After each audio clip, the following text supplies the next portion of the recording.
Hello all, welcome to ఐరో and kitchen vlogs. So ఈరోజు అయితే నేను ఎగ్ ఫ్రైడ్ రైస్ చేశాను. సో ఆ ప్రాసెస్ ఎలానో మీకు చూపిస్తాను. సో దానికోసమని నేను కరివేపాకు, పచ్చిమిర్చి, ఆనియన్, కొత్తిమీర, క్యారెట్ అండ్ కొద్దిగా క్యాబేజ్ అండ్ 4 eggs తీసుకున్నాను.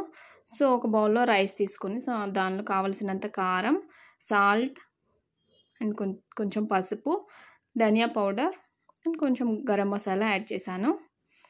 అండ్ పెప్పర్ పౌడర్ కూడా కావాలి కాబట్టి సో అది కూడా ప్రిపేర్ చేసుకున్నాను. అండ్ ముందుగా స్టవ్ పైన బౌల్ పెట్టుకుని అందులో ఆయిల్ వేసుకున్నాను.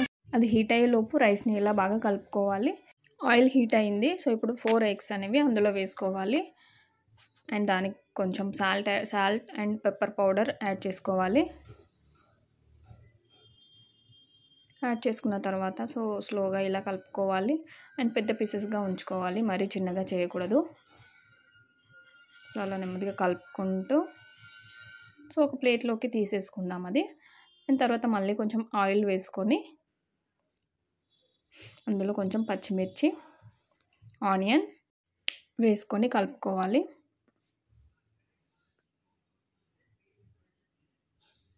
సో బాగా కలుపుకున్నాక అందులో క్యారెట్ అండ్ కరివేపాకు కూడా వేసుకోవాలి. అండ్ కొద్దిగా క్యాబేజ్ కూడా వేసుకుంటున్నాను. అండ్ కొంచెం వెల్లుల్లి కూడా వేసుకున్నాను. సో అదంతా మంచిగా కలుపుకోవాలి ఫ్రై అయ్యే వరకు. అండ్ దాంట్లోకి నేను కొంచెం రెడ్ చిల్లీ సాస్ అండ్ కొంచెం సోయా సాస్ తీసుకున్నాను. సో ఇవి ఉంటే వేసుకోవచ్చు, లేదు అంటే ఆప్షనల్. నేనైతే వేసుకున్నాను, కొంచెం టేస్ట్ అనేది బాగుంటుంది కదా. అండ్ ముందుగా కలిపి పెట్టుకున్న రైస్ని అందులో యాడ్ చేశాను. సో అది మంచిగా కలుపుకోవాలి. అండ్ పక్కన పెట్టుకున్న ఎగ్ని కూడా అందులో యాడ్ చేసుకోవాలి. సో ఎగ్ పీసెస్ అనేవి కొంచెం పెద్దగా ఉండాలి అలా. సో అది మొత్తం మంచిగా కలుపుకోవాలి మిక్స్ అయ్యేలాగా. సో ఇది మనం నార్మల్గా మనకు నైట్కి రైస్ మిగిలిపోయినా ఆ రైస్తో అయినా చేసుకోవచ్చు, లేదంటే ఫ్రెష్గా రైస్ పెట్టుకొని అలా అప్పటికప్పుడైనా చేసుకోవచ్చు, బాగుంటుంది స్పైసీగా. సో బ్రేక్ఫాస్ట్లోకి అదంతా మంచిగా కలుపుకోవాలి, రైస్ కొంచెం హీట్ అయ్యేలాగా. సో అప్పుడే బాగుంటుంది.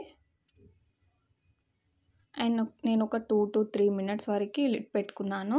సో రైస్ మంచిగా వేడవుతుంది కాబట్టి పెట్టుకొని సో మళ్ళీ తీసాక ఇలా కలుపుకున్నాను.